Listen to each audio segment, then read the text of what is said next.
Shang-Chi et la légende des 10 anneaux réalisé par Destin Daniel Creton, qui n'a pas fait grand-chose, hein. C'est un faiseur. Je crois que Marvel ne veut pas apprendre qu'en prenant de grands réalisateurs, on peut faire de belles choses. Malgré le fait que le film soit très bien, d'une durée quand même de 2h15, il faut le savoir.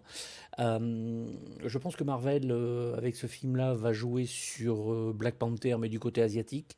Il veut, je pense aussi, attirer les spectateurs chinois avec ce film-là. Ils y arriveront sûrement. Le film est bien.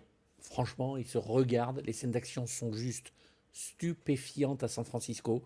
C'est même dommage qu'ils ne soient pas restés là-bas et essayer de faire une sorte d'aventure de Jack Burton dans les griffes du mandarin façon Carpenter avec il y aurait eu un sous-sol avec un monde fantastique dessous. Ça aurait été génial de rester là.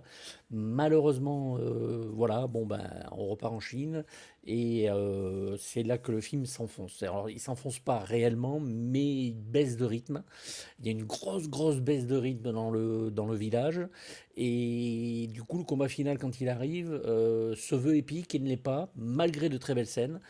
Je vous laisse le plaisir de découvrir ce qu'il y a dans ce combat, mais voilà, je pense que un méchant, plus un homme de main, plus un autre homme de main, plus un nouveau méchant, c'est peut-être un petit peu beaucoup pour un film Marvel Studios sur un personnage quand même, on va dire, de très bas étage, hein, parce que Shang-Chi, à part dans les années 70 et en France, rien. Autant dire que rien ou peu, hein, mais rien quand même. Ça reste quand même un très bon divertissement. Encore une fois, à San Francisco, vous avez une scène de bus qui est proprement hallucinante, très bien foutue. Quelques petits dérapages effets spéciaux, mais franchement, c'est parce qu'on était sur très grand écran qu'on les a vus. Et une bataille sur un immeuble juste maîtrisée. Alors là, par contre, la caméra, elle vole. Voilà. Les personnages, bon, sont plutôt pas mal, mais bon, la cool attitude. Ça marchait très bien sur Wakanda Black Panther, mais là, je sais pas, c'est un peu de trop encore. On a vraiment l'impression de rester dans le.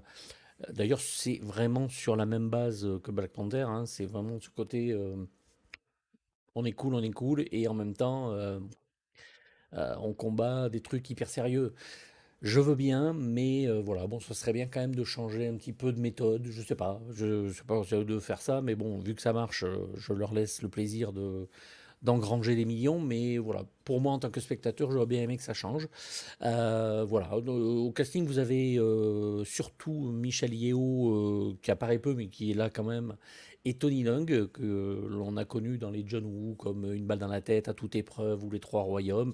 Il avait joué avec Wong Kar-wai sur Les Cendres du Temps, In the Mood for Love. Voilà, c'est un très grand acteur, et rien à dire, on a l'impression qu'il n'a pas vieilli d'un iota. Donc voilà, bon, un bon film, vous allez prendre vraiment du plaisir. Voilà, c'est le MCU qu'on aurait dû avoir avec Black Widow. Bon, là, on l'a avec Shang-Chi. Mais repartir à zéro à tel point après Endgame, je trouve ça un petit peu couillu. Parce que, voilà, bon, on attend quand même maintenant du gros, du lourd à chaque fois. Et cette phase 4 a vraiment du mal à démarrer. J'ai vraiment l'impression qu'il se cherche encore un peu.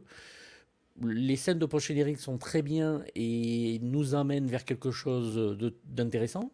Mais voilà, bon, j'attends de voir avant de critiquer. En tout cas, le film est très bien, il se regarde, c'est un bon divertissement. Je lui mets la note de 4,5 sur 6, comme ma fille d'ailleurs, et en espérant que le prochain MCU soit de cette qualité. Le prochain show sera sûrement sur le James Bond ou Dune, on verra.